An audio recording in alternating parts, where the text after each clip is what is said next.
Hello, ഇന്ന് നമുക്കൊരു ചുക്ക് കാപ്പി ആയാലോ? എന്തായാലും രാവിലെയും വൈകുന്നേരമായാലും നല്ല തണവല്ലേ? കിടക്കട്ടെ എന്നാൽ ചുക്ക് കാപ്പി.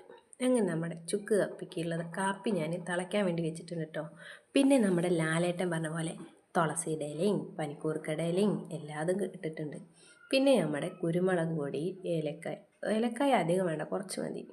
കുരുമുളക് പൊടി അത്യാവശ്യം ഇരുന്നോട്ടെ. അതൊക്കെ ഇട്ടിട്ട് മധുരത്തിന് വേണ്ടിയിട്ട് പഞ്ചസാരയ്ക്ക് പകരം നമ്മൾ ഇവിടെ ഇടുന്നത് ശർക്കരയാണ് കേട്ടോ. അത് ഇതിലിപ്പോൾ ഇട്ടിട്ടില്ല കേട്ടോ. അങ്ങനെ ശർക്കരയും കൂടി ഇട്ടിട്ട് അങ്ങോട്ട് തിളക്കട്ടെ.